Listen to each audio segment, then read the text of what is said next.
Rolling! Are you Shh, ready? huwag ka maingay. Nung 'pag namamasyal nga kami sa Luneta ng kasama yung mga kapatid ko, kasama si nanay, tapos 'pag sabay-sabay kami nagsisimba, magkaroon ng magandang trabaho, makatulong sa magulang, yun.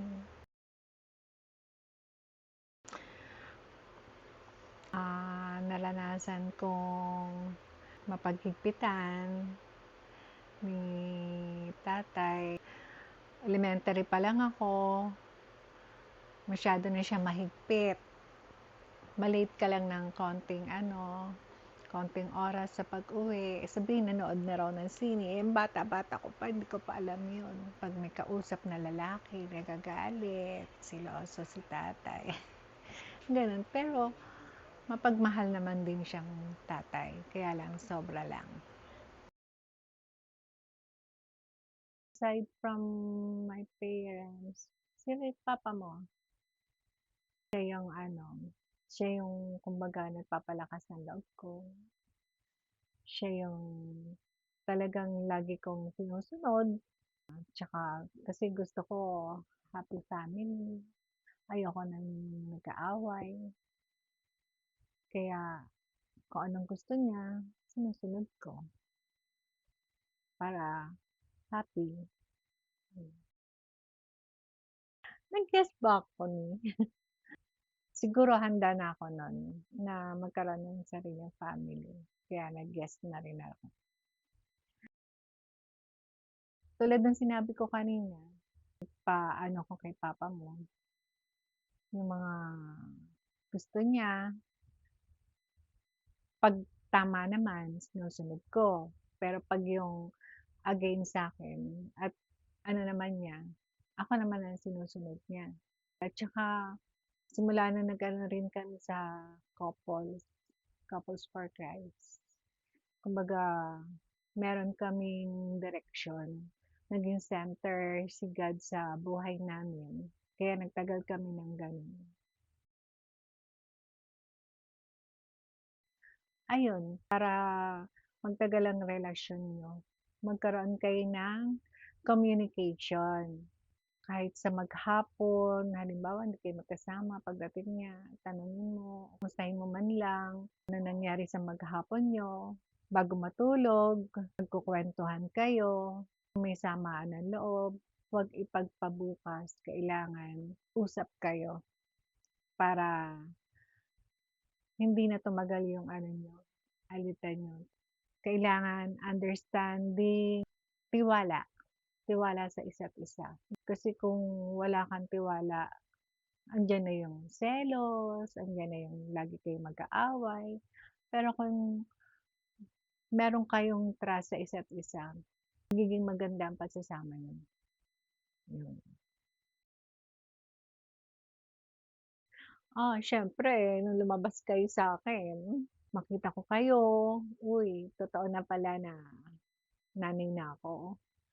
Pag inaalagaan ko kayo, mabait kayong mga bata. At hanggang ngayon, ramdam na ramdam namin ang pagmamahal niyo sa magulang. Kumbaga parang yung achievement namin sa pagpapalaki, adapt niyo. Siyempre, di naman lahat ng perfect ang pag-ano ko sa inyo. Lalo na siyempre 'pag teenager, tama ba yung ginagawa ko, tama ba yung pag-ano ko sa inyo. Baka mamaya magtatampo kayo sa'kin na hindi ko alam. May mga ginagawa kayo na hindi ko alam. Natatakot ako kasi baka mamaya kung anong mangyari sa inyo. Kaya gano'n na lang. Siguro may time din na naging mahigpit din ako sa inyo. Hindi dahil sa ano, sa hinihigpitan ko kayo dahil sa ano ko, kundi para sa inyo 'yun. Kasi dahil sa love, ayoko may mangyari sa inyo.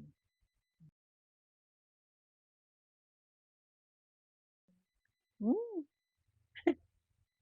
very proud. Especially nakatapos kayo ng ng pag-aaral. Ikaw, naging masunurin ka rin. Kasi imaginin mo, ilang taon ka na, nagtatrabaho ka, magulang mo ang lagi mong iniisip. Naging maayos yung pag-aasawa mo, matino si Jude, 'di ba? Hindi ka nagloko, ganyan. Tapos si kuya mo, ganun din.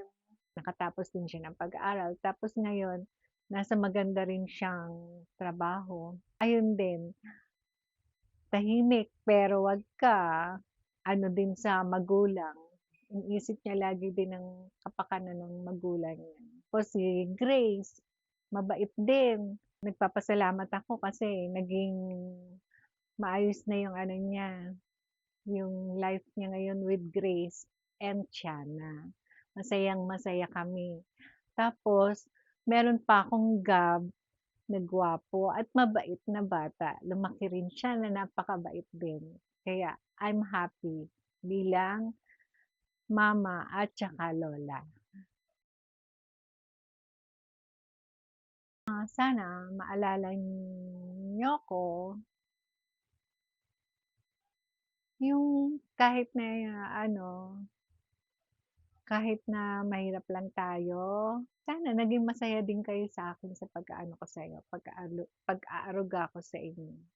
Sana nagampanan ko ang pagiging nanay at lola.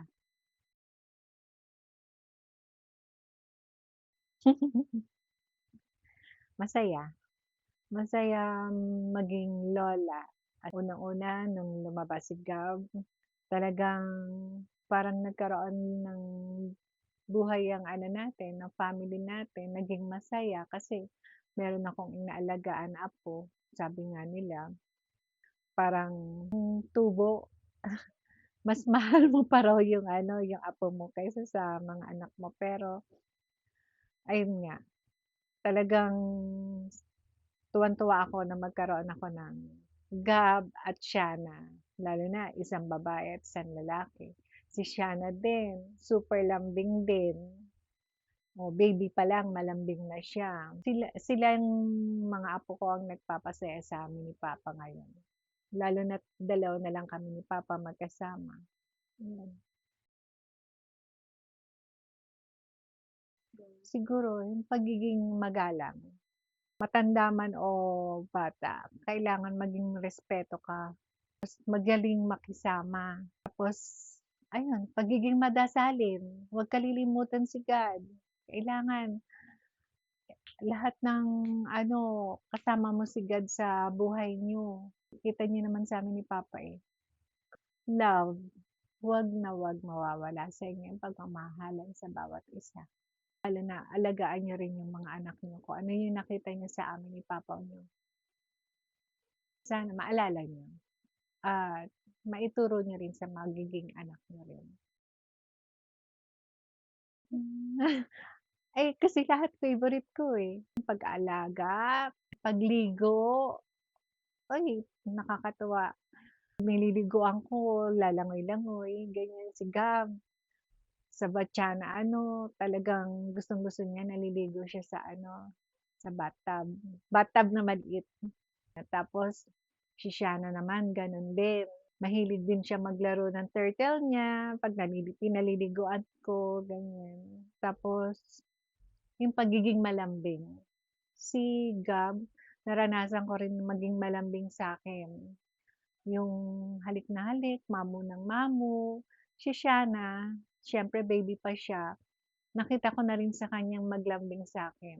One time na nag-video call kay Tita Nora niya, nakita ko yung pag-kiss niya sa akin, na hindi ko inaasahan, hinalikan niya ako, laging nakakiss, tapos umaano, humihiga sa lap ko, ganun. Nakakatuwa.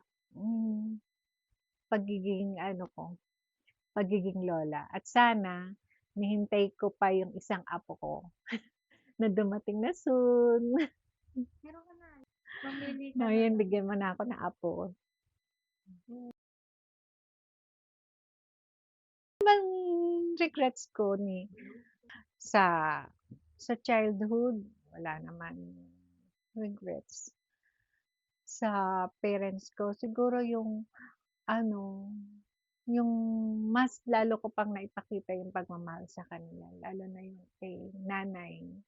Sa huling ano niya, hindi ako kaagad nakarating sa ano, sa kanya na hindi ko man lang siya naalagaan sa huling ano, mga araw niya dahil hindi ko alam na bumalik na pala yung sakit niya. Yun siguro yung isang pinaka-regrets na ano ko, although nung nandito siya lagi akong kasama ng nanay.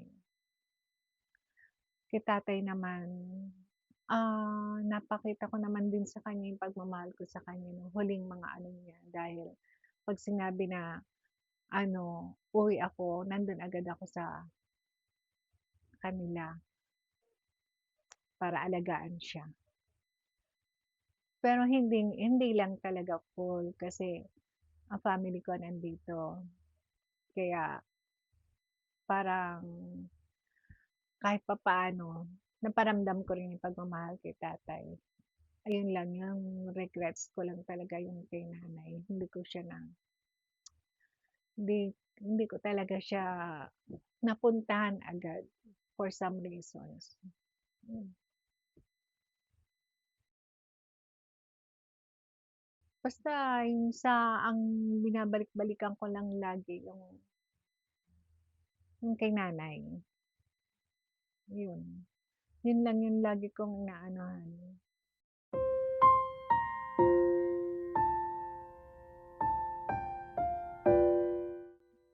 Ayun lang yung lagi ko naalala na sana kung sana nandun ako. Sobrang ano talaga ako kay nanay na. Ayun yung binabalik-balikan ko talaga na sana kung nandun ako, na ano ko siya, na nakapag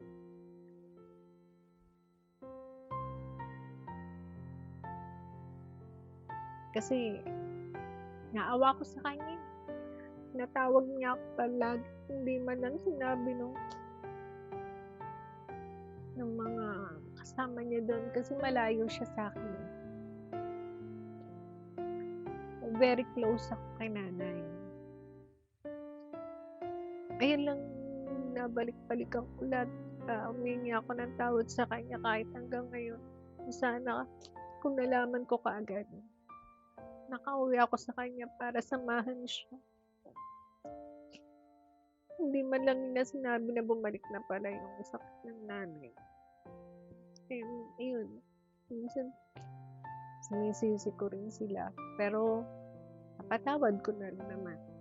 Dahil ayaw ng nanay na nagagalit ako sa iba. Dahil sobrang bait din naman.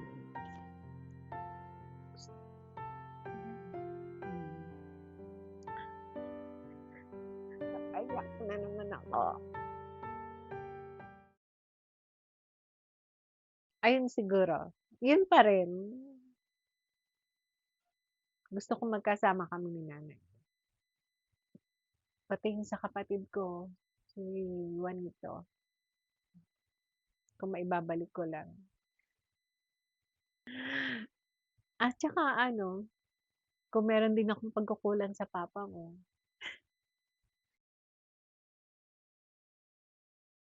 ay Rosana, umayos-ayos ka. Hindi, ano, Rosana, matupad mo lahat yung mga dreams mo ng walang regrets. Huwag mong kalilimutan yung mga pangaral sa'yo ng mga magulang mo. At higit sa lahat, ang ating Diyos. Lagay mo siya lagi sa center ng buhay mo. Para makamtan mo ang iyong mga pangarap.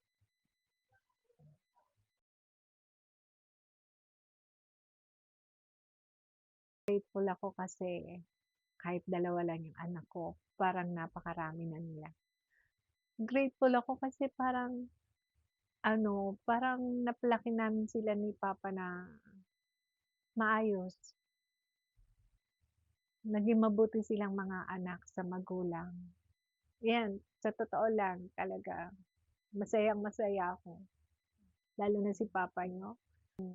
Binibigyan niyo kami ng time, kahit ganito na lang kami ngayon.